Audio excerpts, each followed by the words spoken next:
Hi friends, നമ്മുടെ stock മാർക്കറ്റിലെ ETF അഥവാ എക്സ്ചേഞ്ച് ട്രേഡഡ് ഫണ്ട്സ് ഇത് തികച്ചും അവഗണിക്കപ്പെട്ട് കിടക്കുകയായിരുന്നു. എന്നാൽ കഴിഞ്ഞ ഒക്ടോബർ മാസം AMFI അഥവാ association of mutual fund India പുറത്തുവിട്ട ഡാറ്റ പ്രകാരം നമ്മുടെ മാർക്കറ്റിൽ മ്യൂച്വൽ ഫണ്ട് പോലെ തന്നെ ETF ഇൻവെസ്റ്റിങ്ങും ഇൻവെസ്റ്റേഴ്സിൻ്റെ പ്രിയപ്പെട്ട ഒരു ഇൻവെസ്റ്റ്മെൻറ്റ് രീതിയായിട്ട് മാറിക്കൊണ്ടിരിക്കുകയാണ്. ഇപ്പോൾ ഒക്ടോബർ മാസത്തെ ഒരു ഡാറ്റ പ്രകാരം ആ മാസം വലിയൊരു ജമ്പാണ് ETF ഇൻവെസ്റ്റ്മെൻറ്റിൻ്റെ ആ ഒരു സബ്സ്ക്രിപ്ഷനിൽ ഉണ്ടായിട്ടുള്ളത്. അതായത് ഏകദേശം 13,441 കോടിയുടെ നെറ്റ് ഇൻവെസ്റ്റ്മെൻ്റ് ആണ് ETFകളിലേക്ക് വന്നിട്ടുള്ളത്. അതിന് മുമ്പത്തെ സെപ്റ്റംബർ മാസത്തെ 381 കോടി എന്ന ഒരു ഫിഗറിൽ നിന്നും 13,000-ലേക്കുള്ള ഒരു വലിയൊരു ജമ്പാണ് നമുക്ക് കാണാൻ കഴിയുന്നത്. സാധാരണഗതിയിൽ ETF പരമ്പരാഗതമായിട്ട് ചില ഇൻസ്റ്റിറ്റ്യൂഷണൽ ഇൻവെസ്റ്റേഴ്സും പ്രധാനമായിട്ട് ഈ എംപ്ലോയി പ്രൊവിഡൻറ്റ് ഫണ്ടുകൾ കൈകാര്യം ചെയ്യുന്ന ഇൻസ്റ്റിറ്റ്യൂഷൻസാണ് ഇൻവെസ്റ്റ് ചെയ്തുകൊണ്ടേയിരുന്നത്. എന്നാൽ ആ ഒരു സിനാരിയോ ആണ് മാറാൻ പോകുന്നത്. ഇപ്പോൾ റീറ്റെയിലേഴ്സ് വ്യാപകമായിട്ട് ETF ഇൻവെസ്റ്റ് ചെയ്യുന്നതായിട്ടാണ് കാണാൻ കഴിയുന്നത്. നമുക്കറിയാം, മ്യൂച്വൽ ഫണ്ട് ഇൻവെസ്റ്റ് ചെയ്യാൻ നമുക്ക് ഡിമാറ്റ് അക്കൗണ്ടിൻ്റെ ആവശ്യമില്ല. എന്നാൽ ETF നമുക്ക് ഇൻവെസ്റ്റ് ചെയ്യണമെങ്കിൽ ഡിമാറ്റ് അക്കൗണ്ട് ആവശ്യമാണ്. അതായിരുന്നു ഇത്ര നാളും പ്രധാനപ്പെട്ട ഒരു തടസ്സമായിട്ട് ETF ഇൻവെസ്റ്റിന് ഉണ്ടായിരുന്നത്. ഗണ്യമായൊരു വർധനമാണ് ഡിമാറ്റ് അക്കൗണ്ടുകളിൽ ഇന്ത്യയിൽ കാണാൻ കഴിയുന്നത്. അപ്പോൾ അതിൻ്റെ ഭാഗമായിട്ട് ETF ഇൻവെസ്റ്റ്മെൻറ്റും വർദ്ധിക്കാൻ തുടങ്ങി. ETF ആ ഒരു ഇൻവെസ്റ്റ്മെൻറ്റിലുണ്ടായ ഈ ഒരു ജമ്പിന് ഈ ഡിമാറ്റ് അക്കൗണ്ടുകളിലുള്ള വർധനവ് വലിയൊരു കാരണമായിട്ടുണ്ട് എന്ന് നമുക്ക് മനസ്സിലാക്കാൻ കഴിയും. ETF ഇൻവെസ്റ്റ് ചെയ്യുമ്പോൾ നമുക്കറിയാം, മാർക്കറ്റ് അവറിൽ നമുക്ക് ആ പ്രൈസിനെ ട്രാക്ക് ചെയ്തുകൊണ്ട് നമുക്ക് വാങ്ങുകയും വിൽക്കുകയും ചെയ്യാം. ETF അതേപോലെ തന്നെ ഇൻഡെക്സിൽ ഇൻവെസ്റ്റ് ചെയ്യുന്ന മ്യൂച്വൽ ഫണ്ടുകളിൽ പക്ഷേ നമുക്ക് ഇങ്ങനെ ഒരു സൗകര്യമില്ല. കൂടാതെ ETF പോർട്ട്ഫോളിയോ ഡൈവേഴ്സ് ചെയ്യാൻ വലിയ തോതിൽ സഹായിക്കുന്നുണ്ട്. നമ്മളൊരു സ്റ്റോക്കുകളിൽ ഇൻഡിവിജ്വലായിട്ട് ഇൻവെസ്റ്റ് ചെയ്യുന്നതിന് പകരം ഒരു ETF ഇൻവെസ്റ്റ് ചെയ്യുകയാണെങ്കിൽ, പ്രത്യേകിച്ച് ഇപ്പോൾ ഉദാഹരണത്തിന് Nifty 50-ലെ 50 സ്റ്റോക്കുകളിൽ ഇൻവെസ്റ്റ് ചെയ്യുന്ന Nifty BEES എന്ന ഒരു ETF നമ്മൾ വാങ്ങുകയാണെങ്കിൽ, നമ്മൾ ഈ നിഫ്റ്റിയിലെ 50 സ്റ്റോക്കുകളിൽ ഇൻവെസ്റ്റ് ചെയ്യുന്നതിന് സമാനമായ ഒരു എഫക്റ്റാണ് ഉണ്ടാവുക.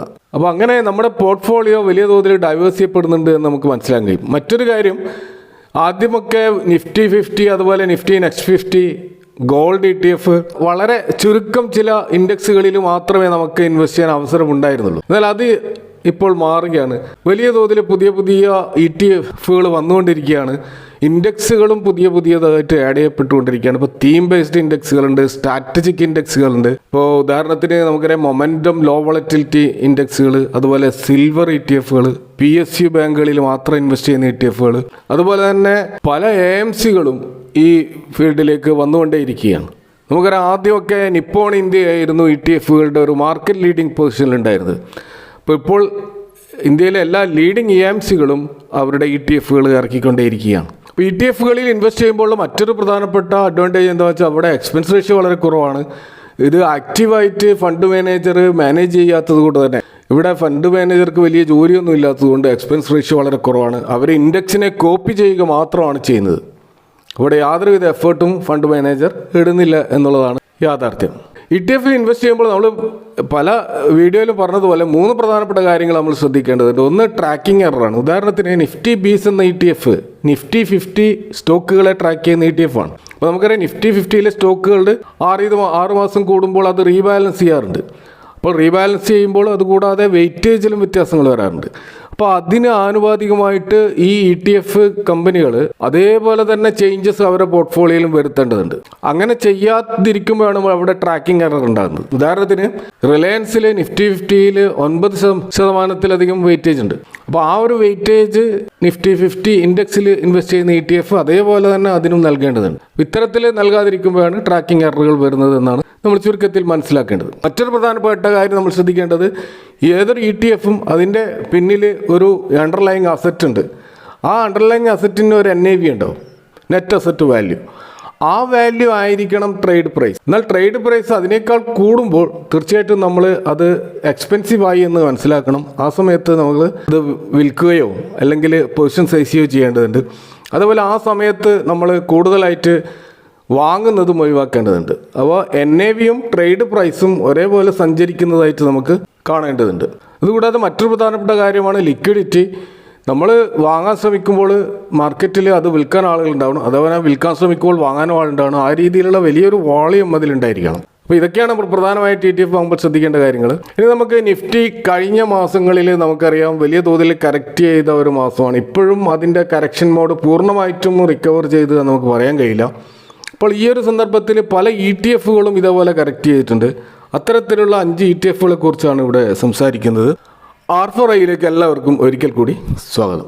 ഇവിടെ ഒന്നാമത്തെ ETF നിപ്പോൺ ഇന്ത്യയുടെ ETF ആണ്. അത് നിഫ്റ്റി നെക്സ്റ്റ് 50 ഇൻഡെക്സിൽ ഇൻവെസ്റ്റ് ചെയ്യുന്ന ETF ആണ്. ഇതിനെ ജൂനിയർ ബീസ് എന്ന് അറിയപ്പെടാറുണ്ട്.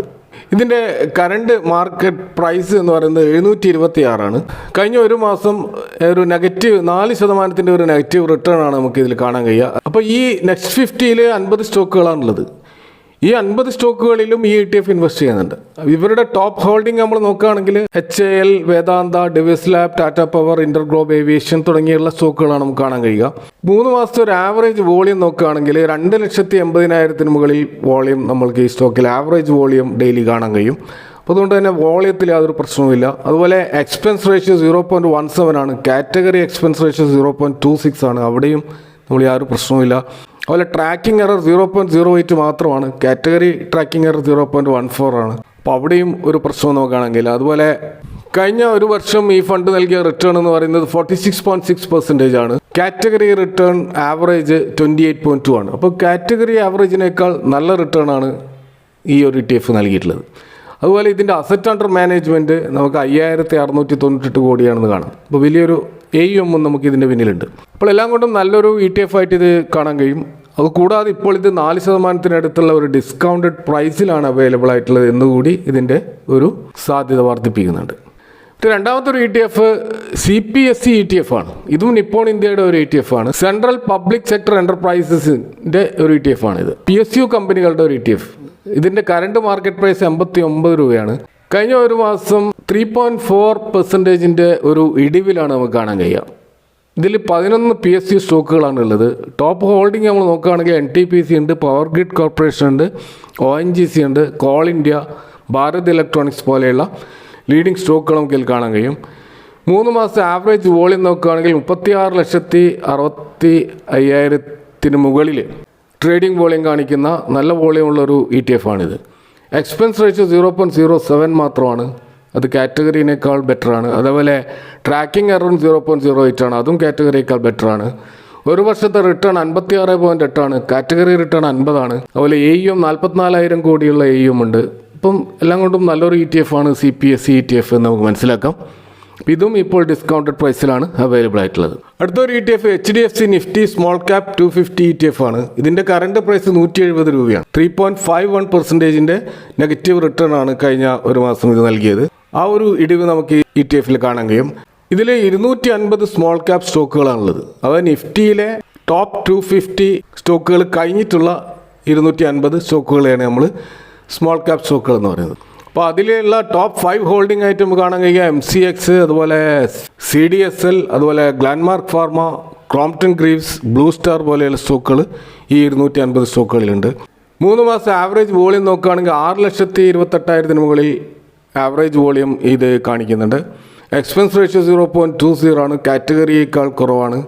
ട്രാക്കിംഗ് എറർ 0.15% ആണ്. അപ്പോൾ അത് കാറ്റഗറിയോട് ഒത്തുനിൽക്കുന്ന ഒരു ട്രാക്കിംഗ് എറർ മാത്രമാണ്. അപ്പോൾ ഈ ഒരു ETF-ൻ്റെ ഒരു വർഷത്തെ റിട്ടേൺ 31.3% ആണ്. കാറ്റഗറി റിട്ടേൺ 29.8 ആണ്. ഇപ്പോൾ കാറ്റഗറിയേക്കാൾ ബെറ്ററാണ് റിട്ടേൺ. പക്ഷേ AUM 530 കോടി മാത്രമേ ഉള്ളൂ. കാരണം ഇതൊരു പുതിയൊരു ETF ആയതുകൊണ്ട് തന്നെ AUM വർദ്ധിച്ചു വരാൻ ഇനിയും സമയമെടുക്കും. അടുത്തൊരു ETF കൊഡാക് ആൽഫ 50 ETF ആണ്. ഇതിൻ്റെ കറണ്ട് പ്രൈസ് 51 രൂപയാണ്. ഒരു മാസം നൽകിയ റിട്ടേൺ നെഗറ്റീവ് ആണ്. 4.62% ആണ്. അപ്പോൾ ഈ ഒരു ഇടിവിൽ തീർച്ചയായിട്ടും വാങ്ങാൻ കഴിയുന്ന ഒരു സ്റ്റോക്കാണ് കൊഡാക് നിഫ്റ്റി ആൽഫ 50 ETF. ഇതിൽ 50 ഹൈ ആൽഫ സ്റ്റോക്കുകളാണുള്ളത്. ഇത് നിഫ്റ്റിയുടെ ഒരു ഇൻഡെക്സ് ആണ്. അതായത് നിഫ്റ്റി തന്നെ സ്വയം കുറേ സ്റ്റോക്കുകളെ സെലക്ട് ചെയ്യുന്നുണ്ട്. അതായത് ബെഞ്ച് മാർക്കിനേക്കാൾ നല്ല റിട്ടേൺ നൽകുന്ന സ്റ്റോക്കുകളെയാണ് നമ്മൾ ആൽഫ സ്റ്റോക്കുകൾ എന്ന് പറയുന്നത്.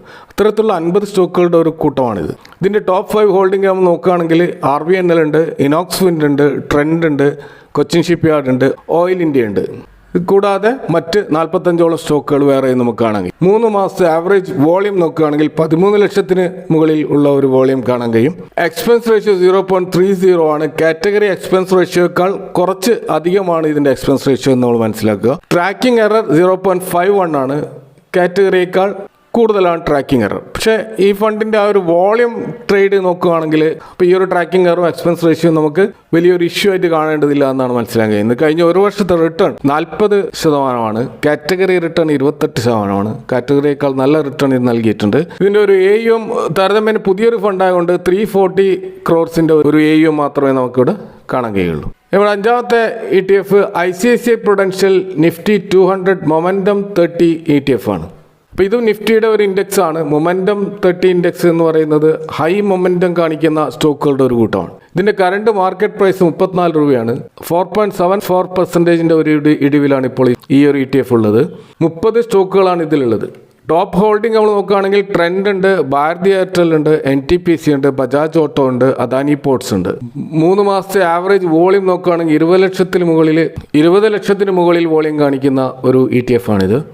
എക്സ്പെൻസ് റേഷ്യോ 0.30% ആണ്. കാറ്റഗറി എക്സ്പെൻസ് റേഷ്യോ 0.26 ആണ്. കാറ്റഗറിയേക്കാൾ നേരിയ തോതിൽ കുറച്ച് അധികമാണ് എക്സ്പെൻസ് റേഷ്യോ. ഇതിൻ്റെ 1 year റിട്ടേൺ 38% ആണ്. കാറ്റഗറി റിട്ടേൺ 28% ആണ്. AUM 305 കോടി മാത്രമേ ഉള്ളൂ. കാരണം ഇതൊരു പുതിയ ETF ആണ്. അപ്പോൾ ഇതൊക്കെയാണ് 5 പ്രധാനപ്പെട്ട ETFകൾ ഇവിടെ നല്ലൊരു ബൈങ് റേഞ്ചിൽ നമുക്ക് കാണാൻ കഴിയുന്നത്. 3% കൂടുതൽ കറക്റ്റ് ചെയ്ത ETFകളാണ് ഇവയൊക്കെ. അപ്പോൾ ETFകളിൽ നമുക്ക് പലവിധത്തിലുള്ള സ്ട്രാറ്റജികൾ അപ്ലൈ ചെയ്യാൻ പറ്റും. ലോങ് ടേം ഇൻവെസ്റ്റ് ചെയ്യുന്നവരുണ്ട്, അതുപോലെ ട്രേഡ് ചെയ്യുന്നവരുണ്ട്. ഈവൻ ട്രേഡ് ചെയ്യുന്നവരാണെങ്കിൽ തീർച്ചയായിട്ടും ഈ അവസരത്തിൽ വാങ്ങിക്കഴിഞ്ഞാൽ ഇതിൻ്റെ ഒരു 5%, അല്ലെങ്കിൽ അതിൽ നിങ്ങളുടെ ഒരു ടാർഗറ്റ് എത്രയാണോ ആ ലെവലിൽ ഈ തിരിച്ചു കയറുമ്പോൾ തീർച്ചയായിട്ടും നമുക്ക് പ്രോഫിറ്റ് ബുക്ക് ചെയ്തുകൊണ്ട് വീണ്ടും ലോയിൽ വരുമ്പോൾ വാങ്ങുക എന്ന രീതി ഫോളോ ചെയ്യുന്നവരുണ്ട്. എങ്ങനെ നോക്കിക്കഴിഞ്ഞാലും ETFകൾ നമുക്കറിയാം അത് സ്റ്റോക്ക് പോലെ അത്ര റിസ്കി ആയിട്ടുള്ള ഇൻവെസ്റ്റ്മെൻ്റ് അല്ല. കാരണം അവിടെ വലിയ തോതിലുള്ള ഡൈവേഴ്സിഫിക്കേഷൻ നടക്കുന്നുണ്ട്. കൂടാതെ ടോപ്പ് മാർക്കറ്റ് ക്യാപിറ്റലൈസേഷനുള്ള കമ്പനികളാണ് പ്രധാനമായിട്ടും ETFകൾ ഇൻഡെക്സിലും ഈ നിഫ്റ്റി ഇൻഡെക്സിലൊക്കെ ഉണ്ടാവുകയുള്ളൂ. അത് ടോപ്പ് 500 സ്റ്റോക്കുകളിൽപ്പെട്ട സ്റ്റോക്കുകളായിരിക്കും ഭൂരിഭാഗം സ്റ്റോക്കുകൾ. അപ്പോൾ അതുകൊണ്ട് തന്നെ ഇവിടെ റിസ്ക് താരതമ്യേന വളരെ കുറവാണ് ETFയിൽ. അപ്പോൾ എങ്കിലും ഇതൊരു ബൈ ഓർ സെൽ റെക്കമെൻഡേഷൻ അല്ല. നിങ്ങളുടേതായ പഠനം നടത്തിക്കൊണ്ട് മാത്രം ഇൻവെസ്റ്റ് ചെയ്യുക. Thank you for watching. See you next time with another video.